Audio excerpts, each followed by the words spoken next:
Hello, my name is Abigail Powell, and I read Unfinished Business, Women, Men, Work, and Family by Anne Marie Slaughter. A little bit about this book is that it's split into 3 different parts. The first part being half-truths that men and women face and have to deal with every day. The second part is about care versus competition. 2 natural human drives that are looked on differently by society. And then the third part is getting to equal. Slaughter explains how each one of these parts is essential to have that balance between work and family. A little more about the author. Anne Marie Slaughter is a lawyer. She is a professor at Princeton. She worked for Secretary of State Hillary Clinton in Washington, D.C. for almost 2 years.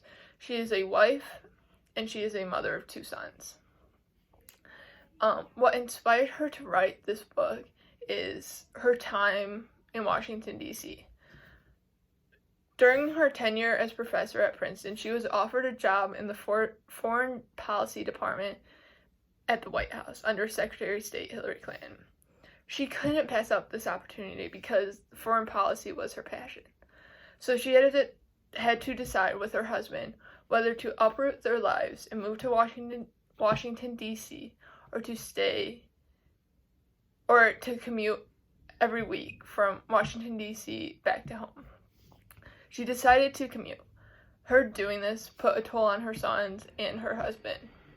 After about 2 years, she decided to move back to home and become a professor again at Princeton. While doing this, she realized how hard it truly is to find that balance between work and family, and this inspired her to write this book. So, Unfinished Business will cover many topics that are needed to change or be addressed in order to achieve equality, to achieve that real balance for both men and women. Part 1 of Unfinished Business focuses on the half-truths that men and women face, as well as the half-truths that are in work. Slaughter lists 3 popular half-truths for both men and women and the workplace. She explains that a half-truth is exactly how it sounds. It's half true and half false. Everyone encounters these half-truths. For women especially, they encounter these 3 half-truths the most often. The first one being, you can have it all if you're just committed enough to your work. The second one is, you can have it all if you marry the right person. And the third one is, you can have it all if you have the right sequence. All of these entail having it all. Having it all is something everyone strives for yet rarely achieves. Slaughter explains that even if a woman, works hard enough, it is still possible that having it all is not going to happen, especially when she has a husband and a child. Second child syndrome, which Slaughter explains is as universal, happens when a mother has her second child.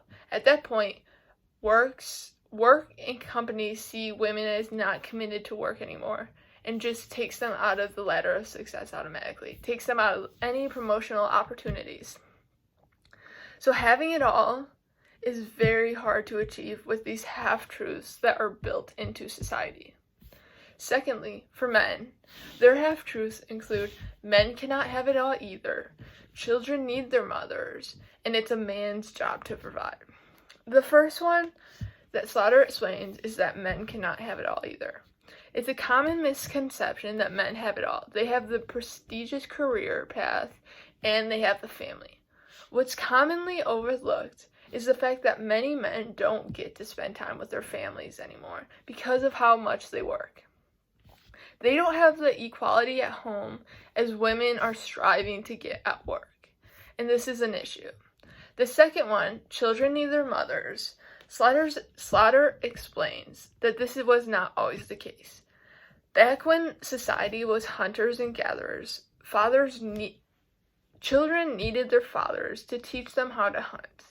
It wasn't until the Industrial Revolution that fathers not being around to raise their children happened. So children needing their fathers is just as important as children needing their mothers. Thirdly, Slater explains that there is a very popular half-truth that it's a man's job to provide.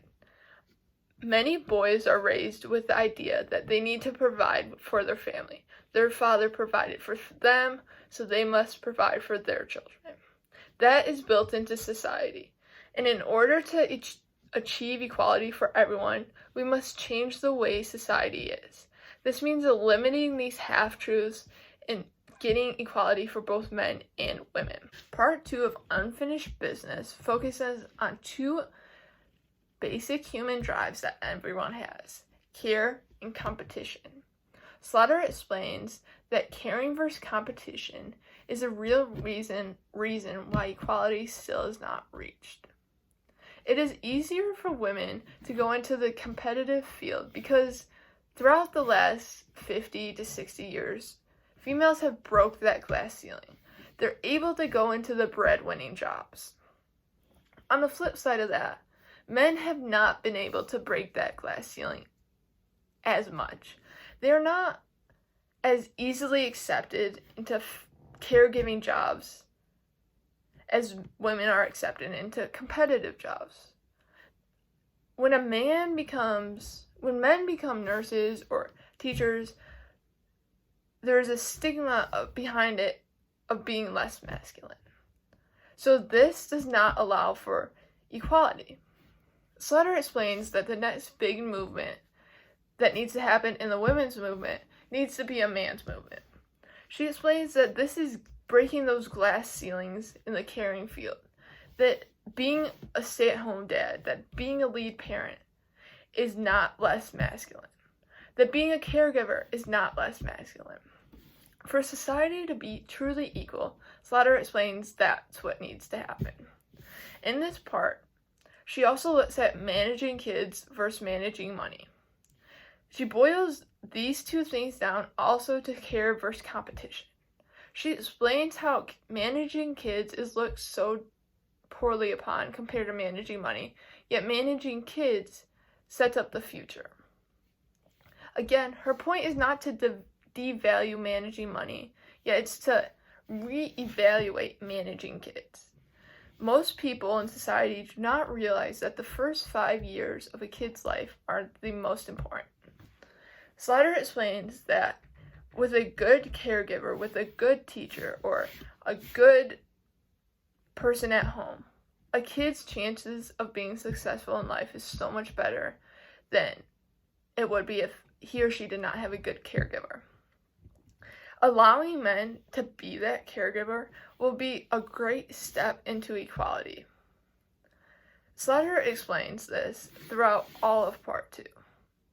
The issue comes down to 2 basic human drives. Why is one looked greater upon than the other when they're both basic and everyone has them? Part 3 of Unfinished Business talks about getting to equal. Slater expresses how changing the way society talks will be essential in achieving equality. For example, calling a father Mr. Mom or a good dad reinforces the fact that many people see men and fathers as not as equipped to be with kids, while this simply is not the case. So getting rid of simple terms and phrases like this will allow for equality to grow and for men to be seen as fathers and good fathers at that. So in this part, Slater also talks about planning out life and finding the perfect workplace. Almost everyone Slater talked to planned out life. Did the life go as planned? No, but having a plan and being okay with the plan not going according to how it's supposed to will allow for things not to throw people off course. She says it's essential to having it all, something we talked about in the earlier parts. Finally, she talks about finding the right workplace. Many workplaces are now allowing for flex time, are now allowing for part-time work, while still being able to climb up the ladder of success. Something that is up and coming is something called open work. Slaughter herself has worked to get this into businesses and companies. This is allowing for employees to work with their managers and their bosses to create a work environment that is best for everyone. Slaughter explains that unfinished business focuses on a lot of issues and topics that cannot be covered all in 10 minutes. However, throughout the book, Slaughter uses her own experiences as a wife, a mother, and a professional to show readers how balancing work and family is possible. It's just a little bit hard. It's a give and take relationship between both people. It's society working together to get equality for both men and women. The change is not going to come overnight.